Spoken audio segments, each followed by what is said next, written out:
In this video, we will talk about how to get the most experience you can out of every map. While not strictly necessary to beat the game, a few extra level ups can definitely make the difference between getting overwhelmed and breaking the game in your favor. This can be especially important for taking on Maddening difficulty, which limits or removes the potentially infinite experience that is available on normal and hard via skirmishes and tempest trials. But on any difficulty, sometimes you just realize that you want to start using a unit that you've benched or neglected for a bit, and you want to catch them up to speed. The methods I will talk about today will cover basically any situation when it comes to grinding EXP, from trying to squeeze extra levels to getting a unit caught up to speed with as little pain as possible. It may be surprising to hear, but there are 7 big ways to grind EXP in this game beyond just simply defeating enemies. Let's talk about them now. Before we start though, what is very complementary to EXP grinding is SP grinding. And if you do EXP grind, always be sure that the unit you're focusing on at least has a bond ring equipped. If they have no rings at all, they're missing out on SP. Bond rings give half the SP amount as emblem rings do, so obviously one is better than the other, but still don't forget this. Number 1.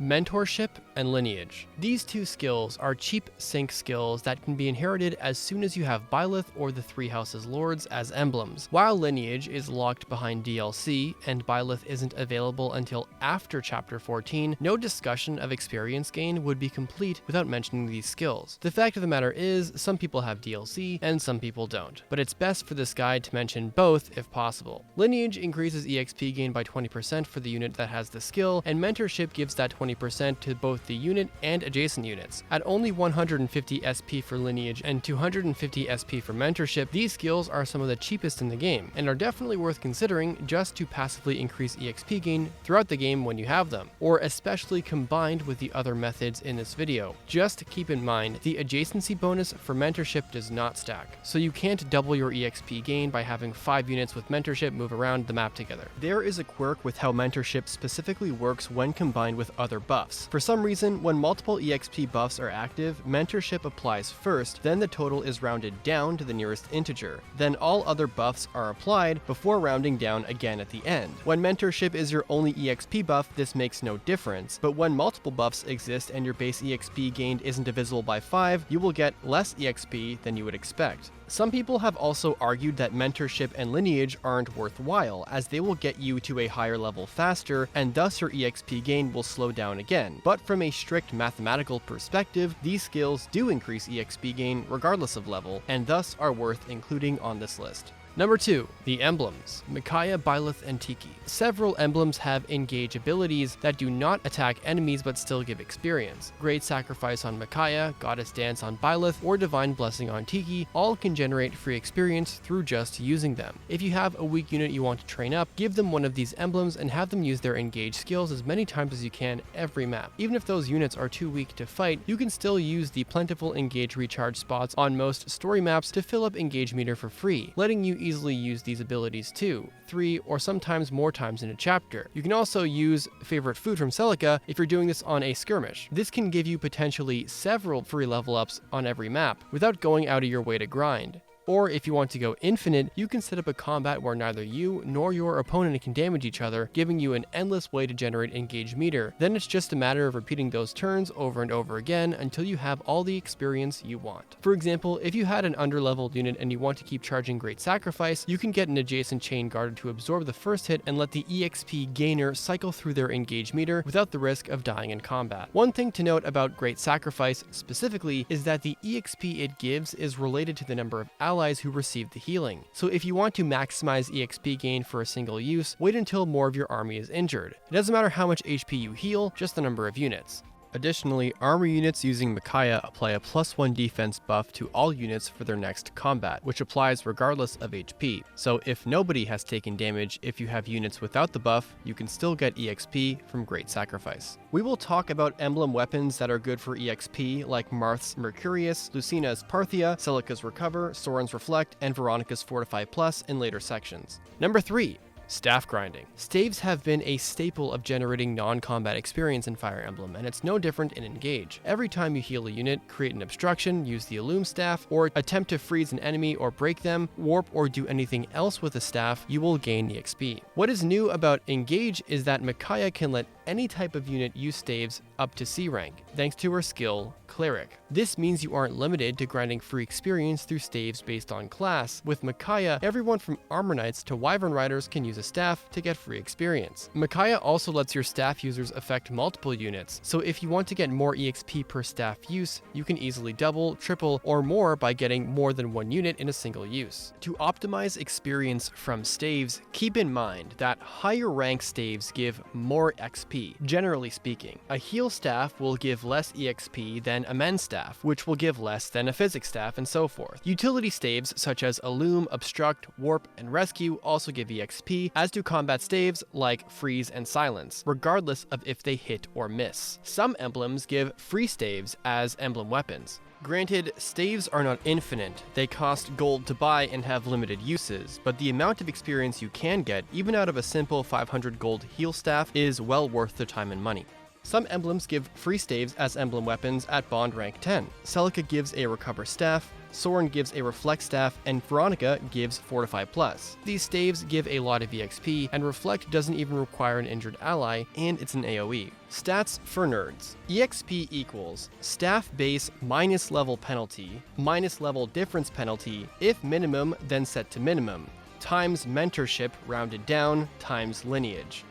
Staff bases. 25 EXP for Heal, Reflect, and Fortify, 30 EXP for Mend, Fracture, Obstruct, Illum, Restore, and Notice, 35 EXP for Physic, Freeze, Silence, Warp, Rewarp, Rescue, and Entrap, and 40 EXP for Recover. The asterisk signifies healing multiple units, and for that you run the calculation for every unit individually, add them all, then multiply the sum by Mentorship and Lineage at the end. Contrary to popular belief, staves in Engage do not give decreased EXP gain based on how many times you use them in a map. Instead, the game has a preset EXP penalty that increases with level that gets higher on harder difficulties. This gets subtracted from the base EXP value of the staff you are using to give the actual EXP value of the action. For instance, a heal staff has a base EXP value of 25. At level 1 in normal, you have a 0 EXP penalty. In hard, you have a -6 penalty, and in maddening, it's -12, meaning you get 25 EXP on normal, 19 on hard, and 13 on maddening for using a heal staff at level 1. Meanwhile, the same heal staff with a level 19 unit would give 18,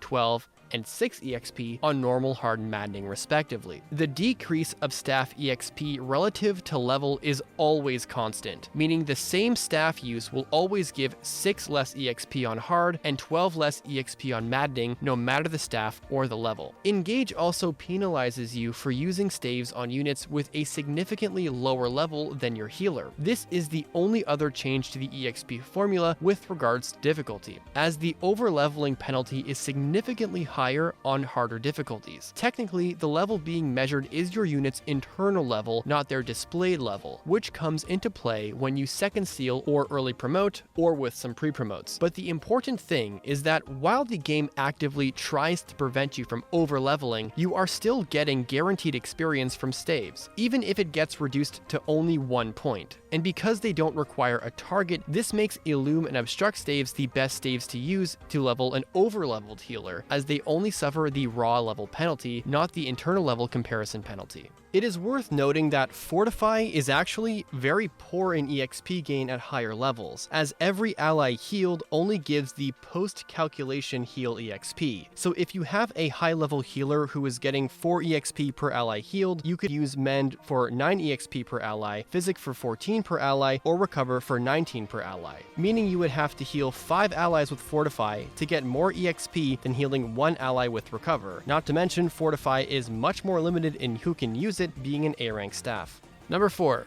Chain guarding. Fire Emblem Engage introduced the Chi Adepts, a new type of unit with a special ability, Chain Guard. It can be activated if the guarding unit has full HP, but it redirects the first attack of any unit being protected to the guarding unit, and deals a flat 10% of the guard's HP instead of normal damage. After triggering a Chain Guard, the guarding unit will gain EXP. You can then heal up the guarding unit and then Chain Guard again the next turn. This is a slow but effective way to generate free experience every turn, and with the right setup, you can go infinite. You can combine Chain Guarding with healing staves to guarantee you always have a heal target, or use skills like Korn's Quality Time or Healing Dragon Veins to freely regenerate to get infinite Chain Guards for free. The amount of experience you get for each successful Chain Guard decreases when guarding a unit with a lower internal level, but you will always gain at least 1 EXP for a successful Chain Guard. Lucina's Engage Scale Bonded Shield works similarly to Chain Guards, except it can proc for the first hit of every round of combat and it doesn't hurt the guarding unit, making Lucina another emblem that can provide infinite experience, with the limitation that her method is locked behind being engaged. More stats for nerds. EXP equals base EXP for level minus level difference penalty. If minimum, then set to minimum, times mentorship, rounded down, times lineage. Like staves, Chain Guards give different amounts of EXP on different difficulties, both at base and when guarding weaker units. However, while the level comparison calculation is the same as staves, the base EXP calculations are different. On normal, the base EXP starts at 13 and slowly decreases to 8 by internal level 40. On hard, it starts at 10 and decreases down to 6, and on Maddening, it's 5 no matter your level. This value gets subtracted by your penalty to get the final EXP for the action. On Maddening, this means guarding any unit 3 levels lower than you only gives 1 EXP. On hard, it depends on your level, but you may be able to guard units up to 5 levels lower than yourself before EXP is reduced all the way down to 1. And on normal, the level difference penalty is so minimal that you can be around 10 levels higher than your target before you start only getting 1 XP. The mentorship rounding error most notably applies when getting 3 or 4 EXP per guard at base, preventing users with both mentorship and lineage from gaining any extra EXP because it rounds down after each multiplier instead of multiplying by 1.4 or 1.44 as you would expect. It's not much, but if you're trying to grind infinitely, these skills won't help you once you exceed the level of the unit you are guarding. Number 5. Chain attack setups. This one is less a method to generate extra EXP and more to raise awareness of where your experience is going. Whenever you chain attack, all the experience will go to the unit that made the initial attack and never to any of the backups. Even if the enemy dies to a chain attack and the lead unit never actually attacks themselves or couldn't actually deal damage, the lead unit will always get the experience. This means you can feed any kill to any unit, even if units are too weak to deal any damage themselves by using chain attacks. This is a great way to get weaker units leveled up, as they will still get the EXP calculated based on the difference between their level and the opponent's, meaning that you can easily get low-level units to catch up to your trained team pretty quickly. If you're making use of an emblem weapon with increased experience gain, like Marth's Mercurius or Lucina's Parthia, then even better. Using these weapons, even in tandem with mentorship and lineage, are great combinations to bolster EXP even more, since these weapons double the rate, especially on Maddening, given how tight EXP rates can be. Here's a quick bit of stats for nerds once again. For those curious, the way these EXP multipliers are stacked are like this. Total EXP times mentorship rounded down, times lineage, times EXP doubling weapons like Mercurius or Parthia. For example, getting a kill on Maddening with a 5 enemy level bonus using mentorship, lineage, and Mercurius would look like this. Say you got 21 EXP from a kill, it would be 21 times 1.2, which is the mentorship multiplier, rounded down, which equals 25. Then you would take 25 after mentorship experience, times 1.2 again for lineage, times 2 if you're using an EXP doubling weapon, for a total of 60 EXP.